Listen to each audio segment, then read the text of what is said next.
Okay, so it is 7 a.m. Eastern time for me here in Boston, so it's time for us to get started. Welcome back to those of you who have been taking my class regularly, but welcome to those of you who are new to this program. My name is Allie. I'm a doctor of physical therapy as well as a nationally certified Pilates instructor. I've been practicing here in Boston for the last 5 years and teaching with the Community Online Academy since it started back in March. So what we have today is our traditional back pain program. It's a 30-minute class, and we will be moving almost the whole time. I'll save just a couple of minutes at the end of the program. But what I can really encourage for this class, especially today, because we're going to look at form with a couple different exercises, is to listen to your body and take modifications, take challenges where you feel comfortable and where you feel your body can manage that today. And that might even be different than how your body felt yesterday and how your body feels tomorrow. That way you get the most out of this program, and hopefully you leave this class feeling a little bit better than you came into the program. So with that being said, what you'll need for class is just some space to lie down. The only prop I would recommend is if you know laying on your stomach or kneeling is uncomfortable, grab a small pillow. But otherwise, we're going to get started lying down on our backs. We have a little theme for our class today. We're really going to be examining any side-to-side differences you have in your body when it comes to a strength perspective. So we'll go ahead and lie down. You can choose to have your legs all the way extended, or you can have your knees bent, feet flat, whatever is comfortable for your body in this moment. And just try and get settled in a little bit. We're going to do a quick little body scan, checking in with how our body feels on the mat in this moment, starting with the very top of our head and scanning all the way down to our feet. And you're really just looking for any side-to-side differences, any spots of tension. And for right now, just notice it. And as you start to get in tune with how your body feels in this moment, you can bring your hands to your rib cage and start to notice your breath. See if you can actually feel your ribs moving underneath your hands. And to get into some of that deeper breathing, you do want to feel some rib cage movement. And that can actually help you to loosen up your mid back, your low back. So as you're noticing your breath filling up and expanding your ribs, notice if you feel maybe one side that's easier to open or easier to close. Just notice it for right now. We'll try a couple more breaths here, just like this.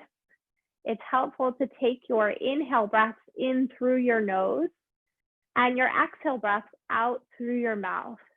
So try that a couple times. Inhale breath in through your nose and exhale breath out through your mouth. Good. Try one more just like that. Big inhale, open, and exhale to close. Good. Now we're going to start with some gentle pelvic tilting. So what that means is if you imagine the space under your low back, you're going to close that space under your low back and then open the space by rocking your tailbone towards your face and then letting your tailbone unravel back onto the mat. So it's gentle. We're just getting started, especially if this is the first movement you've done today. This might start off feeling a little bit stiff or tight. I don't want it to be painful, so keep it in a range of motion that's comfortable, even if it's really, really small.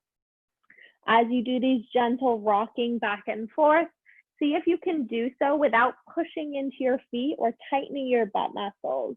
That might also make your movement a little bit smaller, and that's okay, but you should start to feel maybe some of your core muscles wake up as you do these gentle pelvic tilts. Good. And I hope as you move here that your movement starts to get a little bit bigger, but more comfortable as well as we just warm up the low back here. We'll try about 3 more and 2. One more time here, good, and then we'll settle somewhere right in the middle. So when it comes to those side-to-side differences, we're going to look at both range of motion differences as well as strength differences. So right now we'll start with range of motion. So you're going to walk your feet together, knees together, arms are out to the side, And very gently, just start to rock your knees from side to side. And I want your back to be pain-free. So if it's sore to go really far, keep it within the range of motion that's comfortable. And it's okay for your hips to lift, but I want you to keep your shoulders down on the mat. And just notice if it feels like you can go farther to one side than the other. Try for this set to keep your knees together. And that's going to make sure that the rotation happens from your back and not from your hips. We're going to do your hips in just a second, so we'll examine that difference as well. Again, hopefully as you move a little bit here, your range of motion starts to increase. It starts to become a little bit more comfortable. And just be gentle. This shouldn't be stressful. It should be painful. We'll try 3 more. Good. And 2 more. Good. And 1 more time. Very nice. Good. So from here, now separate your feet. If you have a yoga mat, you want your feet to be about as wide as your yoga mat or even a towel. Keeping your feet wide, we're going to do the same thing. So allow your knees to rock side to side. This is more rotation from your hips. So you'll still get a little bit of movement from your back. Notice if this feels much tighter or maybe it's much looser. This is your hip rotation compared to your back rotation. You can think about that a little bit in terms of maybe where your body's restrictions are. We'll try just about 4 more here, nice and easy. Good. And 3, 2, last time, bring your legs back up and walk them in so that they are hip distance apart. Both feet are parallel to one another. Your heels should be close enough to your bottom to be able to tap.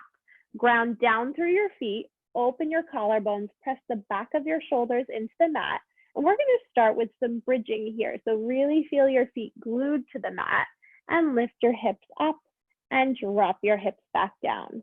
Now, as you're lifting and lowering your hips, this is a glute exercise, meaning your butt muscles working. And we care about that, of course, because they support our spine in bending and lifting tasks. So if you're not sure if you can feel your glutes, bring your hands to your glutes. See if you can actually feel them tightening as you lift up. And if you can't, pause at the top for a moment, soften the front of your ribs, and see if using your hands there, your brain can connect a little bit better to those muscles. It's okay to go slow. I'd rather have you feel good form than do lots and lots of repetitions here. If you're feeling pretty confident, you can continue to move with that up and down pattern here. Good. We'll try about 5 more. Ground your feet down into the floor. That's it. Last 4 and 3. Nice, guys. Last 2 and 1 more time here. Good. And bring your hips down. Now we're going to try a second set of bridging, and this time looking a little bit at side-to-side differences. And one of the easiest ways to see which side is stronger is with a single leg bridge, but I find that to be quite advanced for many people. So what we're going to try today is a little modification of the single leg bridge. So you're going to start by lifting your left heel up. So your toes are still on the ground, but you're lifting your left heel off the ground. Right foot is totally flat. So our right side is going to do a little bit more work now to do our bridge. So holding that setup with your feet, start to lift and lower your hips with more of the body weight in your right leg. So really think of pushing into your right heel, your right big toe. And I want you to check again to see if you can feel that right glute working. It should work a little bit harder than your left one. You can also choose to just hold at the top if you're really working to find that glute on. So just notice maybe if one side, we're going to do the left in just a moment, is trickier to turn on than the other. Good. 1 more time here. And then drop your left heel down, lift your right heel up, feet stay parallel. Try the same thing. I always notice my left side is a little bit easier than my right. And so maybe you're finding the same or the opposite. See if you can ground your left heel, your left big toe down into the floor, as you lift and lower your hips here. Good. We'll try 3 more. And 2. 1 more time here, drop your hips down, drop your heels down. Good. Now we're going to get into the opposite, which is a little bit of core work. So our core supports our spine in almost everything we do. So we want to think about keeping our core still as we move our legs. So I like to bring my hands to the top of the rib cage and lift my legs up to a tabletop position. Now you can choose to just hold this setup. This might already be hard to keep your ribs on the mat, but if you're comfortable, try extending one leg out and then bending it back in, and then try the opposite. And as you switch from side to side here, I want you to notice if maybe your ribs are popping up more on one side than the other. You can modify by pushing up a little bit higher to the ceiling, or challenge yourself by pressing down lower towards the floor. And I want you to be successful, meaning I want your ribs to be able to stay down. If they're lifting every time, the exercise is a little bit too hard. You're missing the core work here. So reset, maybe bring your legs up a little bit higher, and that might be different from side to side. You might be able to lower your right leg, but not your left one, or vice versa. So just see what you can feel here. We'll try 4 more, and 3, last 2, good guys, last time. Both knees in towards your chest. You can give yourself a gentle hug, rock your legs from side to side, and then rock yourself all the way up to a seated position. You're gonna rest your feet down flat on the mat. We're gonna do a little bit of that pelvic tilting and sitting here. And I show you this because it can be helpful. Many of us are spending a lot of time sitting at our desk. So this is something you can try even in a chair. So you're gonna bring your hands behind your thighs because we are down on the floor, not in a chair. Start with your spine up tall. Actually use the back of your thighs to pull your chest open, shoulders down away from your ears. And then you're gonna start to rock your pelvis back like you're making a C shape with your low back, and sit up nice and tall. Rock backwards and sit up nice and tall. So I can imagine here, maybe like my pelvis is a bowl of water. I'm pouring a little bit of water out the back and then stacking it back up tall. Pour a little bit back and stack up tall. Now notice if that rounding is only in your upper back. I want that round shape from your low back, trying to keep your upper back, if anything, nice and flat. Good, nice form here. Drop your shoulders down away from your ears just a little bit. That's it, Arlene, good. Try 2 more times like this. Beautiful. And 1 more time here, stack the spine up nice and tall. Now walking your hands behind your hips. We're gonna use this position to get into a little hip stretch. So you can take your left ankle on top of your right thigh. In this position, this might be too much for you. You can slide your right leg away if it is. If it's not, bring your right foot in a little bit closer until you feel the stretch on the outside of your left hip. Now, the other thing is, notice if your upper body started to slump here. Try and press your chest tall, keeping that flat back position. That's actually going to increase the stretch that you feel in your hip. And part of the reason we're stretching into our hip here is we're gonna be doing some hip exercises, some side-to-side work in just a moment, looking at how our back gets stability in sideways type movement. So we'll take another deep breath here. And then very carefully place that left foot down. We're gonna try the same thing on the right side. So make sure your shoulders are open, chest is tall, right ankle on top of your left thigh. You can walk your right foot out to modify the stretch, or pull your right foot in a little bit closer.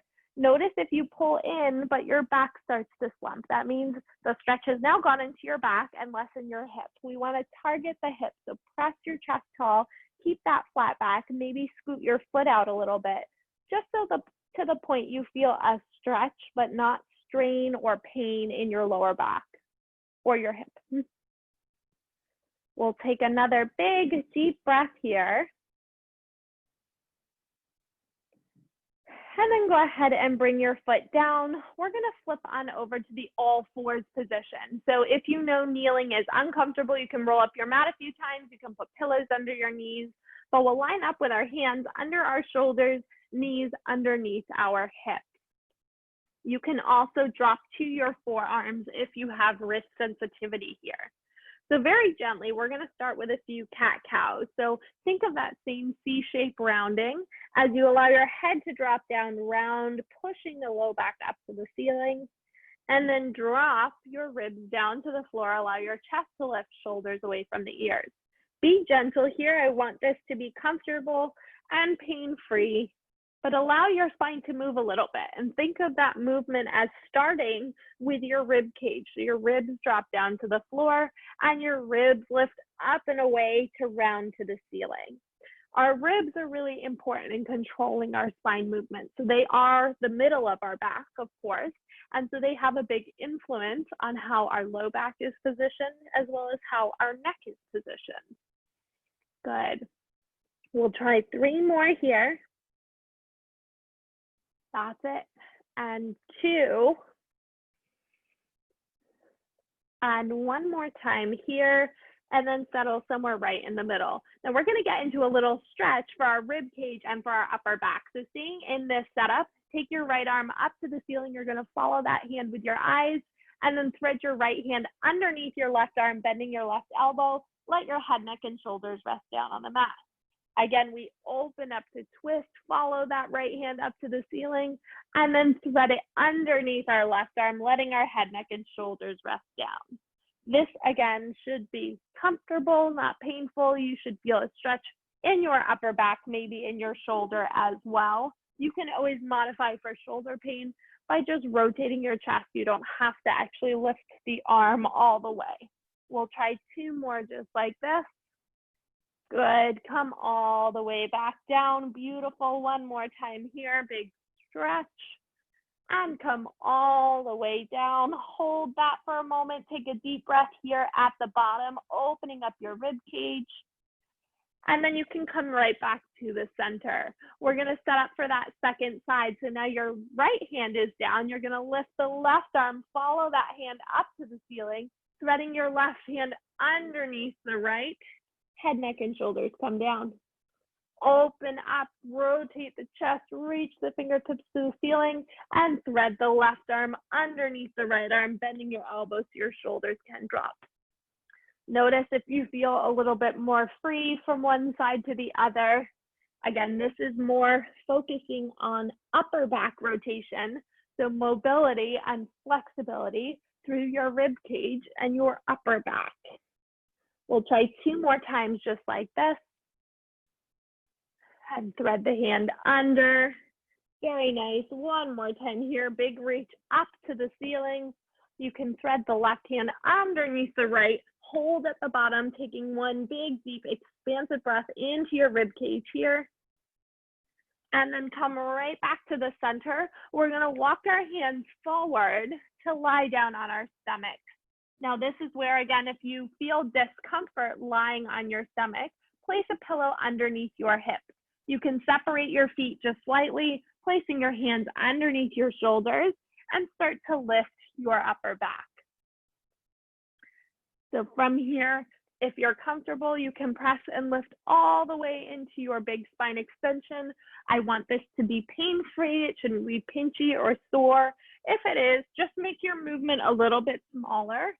I will work into it. You're gonna lower and lift a couple of times here, and I hope that each time you're coming up and down, that it starts to feel a little bit more comfortable. You can also kind of think of your spine as being stuck down to the mat when you start, and you're peeling each one of your vertebrae off the mat one at a time. And that peeling motion should help you to balance the stretch between all of your vertebrae, and except to manage the ones that are all the way down at the bottom of your spine. Good. 3 more just like this. And gently allow the spine to melt down. Good. 2 more times here. And lower all the way down. That's it, guys. 1 more time, just like this. and then come all the way down. We're gonna roll onto our side. I'm gonna go on my left side if you guys want to mirror me here. So rolling onto your side, make a little pillow with your bicep. You're gonna bend your bottom left leg and keep your top right leg reaching out long.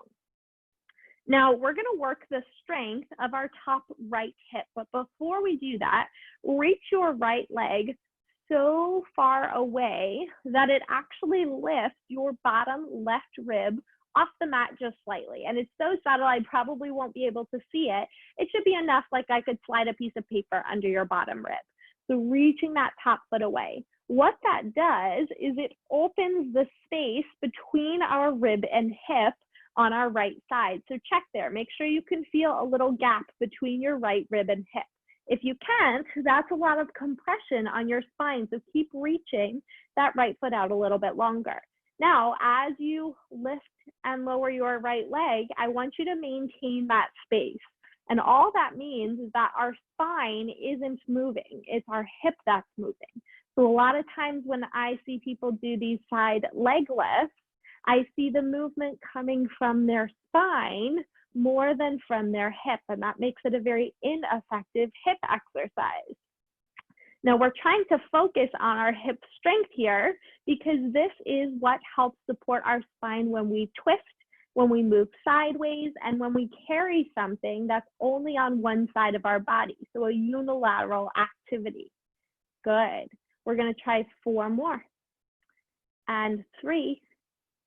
Last 2. Last time. Good. And then press yourself on up. Now that side hip muscle is also super important in a side plank. And we're going to do a side plank in a little bit, but before we get there, we're going to stretch our side body. So right now I'm sitting on my left hip, my legs are off to the right. We're going to just very gently try a little windmill motion here. So we're stretching out our side body, both sides, but biasing our hips a little bit more to the left. So my feet are off to the right. In this nice free sideways movement, try and sit up super, super tall. Imagine that you're sitting up against the wall and you're just sliding your hands along the wall behind you. That way you don't end up slumpy and compress through the front side of your spine. Good. We're going to try 4 more here. And 3. Last 2. Good. And 1 more time here. Good. And take a little rest. Okay, so we're going to give that side plank a try. We're going to try it in 2 ways. I want everyone to start with this first side plank, which is a modification of a full side plank. The second one we'll do is the optional full side plank. Now, the reason we're trying side plank is it is one of my favorite exercises for the best bang for your buck to strengthen your back, to strengthen your hips, to strengthen your shoulders. And all of those things work together to support our spine, even our shoulders. I know they feel far away, but having good alignment through the whole spine ensures that you have safer and stronger movements. So we're going to do our left side, and we'll start lowering down. If you have a yoga mat, use it to help line yourself up. So a lot of mistakes I see with side planks are that people are rotated or twisted. So pull your left elbow down onto the floor, and then you're going to line up both of your knees on the back edge of your mat. So you're going to start a little bit off the mat. Your elbow should be right underneath your shoulder. A lot of times I hear people say, it's too much work on my shoulder. It's probably because your shoulder is over your elbow. So in this position, before we even lift, push your elbow away from your body. So it's as though you're sliding it on the mat. Now we're going to lift the hips up into your side plank. Okay. Now, a lot of times I also see people lifting too high in their side plank. Your shoulder, hip, and knee should all fall in one long line. In this position, notice if your hips are rolling backwards. Try and stack your hips on top of one another, opening your collarbone so your shoulders are stacked. You should feel the work in your bottom left core and left hip. Holding this setup, I'm going to come take a quick peek at everyone's form. We're not going to hold it super, super long here. Good. Christina, that looks great. Just pull your head back in space a little bit. Arlene, same thing for you. Good. Ivan, roll your top hips forward a little bit. And Karen, drop your top top hip down. Good. And take a little rest. Okay, you guys did awesome there. You have the option to do that again. If that was really tricky for you, we're gonna try that again. If you would like to try a full side plank, or full side planks are something you regularly do in your workout routine, give it a try. So the only difference here with the full side plank is that you're gonna stagger your feet and your top right leg should be in front. Otherwise, all those same form cues still apply. So elbow, shoulder are in line, hips are stacked. Most people tend to roll backwards, so roll that top hip forward. Imagine hugging your inner thighs together if your legs are extended. I'm gonna come take a quick peek, see how you feel. Good. Awesome form here, guys. Nice corrections. Drop your shoulders away from your ears slightly. Good. We hold for 5, 4, 3, 2, and 1. Come all the way down, take a rest. Fabulous. Okay, we have the other side. So we're gonna lie down now on the right side of our body, getting into that side hip work. So you'll make a little pillow with your bicep. You're gonna bend your bottom right leg in towards your chest and straighten the top left leg. Now, check for that space between your left rib and hip. You should have a little bit of space here. Reaching that top leg out far, start to lift and lower without crunching the space between your left rib and hip. And just feel for that. It might mean you have to slow down or make your movement a little bit smaller, and that's okay. And we're just doing teeny tiny hip lifts here, keeping that top left leg totally straight. That also helps the movement happen in your hip and not down at your knee. Good. We're gonna try 5 more just like this. And 4, last 3, last 2, last time, lower down, press yourself on up so that you are sitting on your right hip with your legs splayed off to the side. Open up your arms and start to gently dive your arms up and over from side to side. So now we're working less on strength, more on mobility and stretching of our spine in the sideways direction. And that sideways direction helps with the same kinds of things, with twisting, with unilateral movements, and with moving in the sideways direction. Good. We'll try about 4 more here. And 3. Good, last 2. And 1 more time here. Excellent. All right. So we have our side plank again, and we're going to start with that modified version and build. So right forearm, you're going to use the back edge of the mat, comes down onto the mat, your elbow underneath your shoulder, and then line up both of your knees with the back edge. One thing I didn't say on the other side is that in this modified side plank, you don't have to squeeze your knees together. It's okay for your top leg to be lifted a little bit. So go ahead and lift your body into that side plank so your hips are hovering. They're not super, super high. They are in line with the shoulder, hip, and knee. Hips are rolled forward and stacked. Your shoulder is pushing away from your body. Hold that. I'm going to come take a quick peek here. Good. I don't know, I think you guys are stronger on this side. I see a theme here. Marie-Noelle, roll your top shoulder backwards a little bit. There you go. Good. We'll hold for 4, 3, 2, and 1. Take a little rest. Okay. We're going to try the same thing, if you would like, with the legs extended, so that full side plank movement. So your elbow is down on the floor. This time, if your legs are straight, your left leg is in front, your right leg is in the back, so feet are staggered. So trying this setup, you're going to push the elbow into the floor, lift up, open the collarbones, roll your top hip forward, draw your rib cage in, and notice if you're overly hyped, drop your hips down just a little bit. Good, I'm going to come take a quick peek here. Excellent. Good, you guys look great here. Very nice form. Drop your shoulders down away from your ears. We hold for 10, 9, 8, 7, 6, 5, 4, 3, 2, and 1, come all the way down. All right, nice form there, guys. So part of the reason I went through all of those side-to-side differences today is to help you tune into your body a little bit more to see, do you have mobility or range of motion deficits that are much more on one side than the other? Or do you have strength deficits that are more notable on one side than the other? And so those things are normal. We're not perfectly symmetrical, but sometimes that has to do with why we're experiencing pain. And it's not actually always the weak side or the restricted side that's painful. Sometimes we have pain on the other side because that is overworking. It's being overused due to the weakness on one side. So I'll see a lot that, I have a lot of right-sided back pain. I want to work that right side. But when we really get down and we look at what's happening in the body, it's the left side that's really weak and the right side is doing too much work. So just things for you guys to notice, to get in touch with.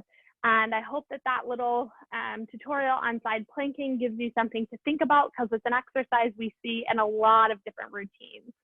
So I'd be happy to answer any questions you guys have. Since we're a nice small group for the 5-star members, you can unmute yourself. You can also just write them to me in the chat if you're more comfortable.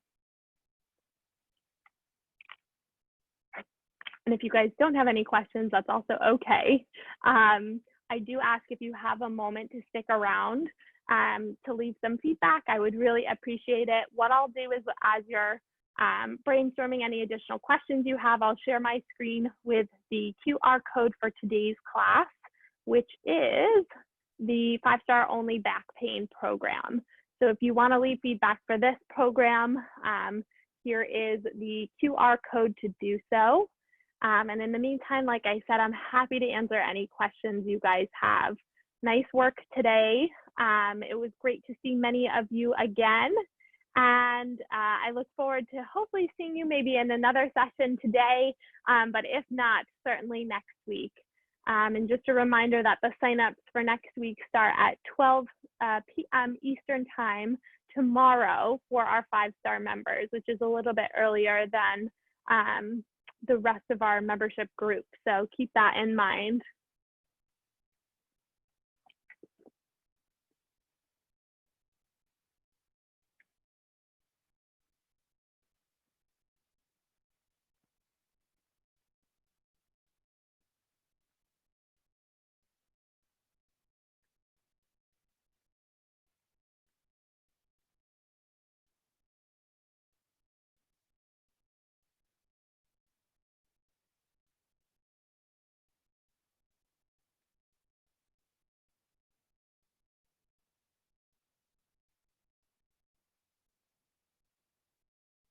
How's everyone doing with the feedback app? Does anybody need it still? You can wave to me in the camera if you still need this QR code. Okay, everybody's doing good here. I will stop sharing my screen then. If you guys have any additional questions, I'm happy to answer them. So thank you all again for coming today, and I hope you have a great rest of your day.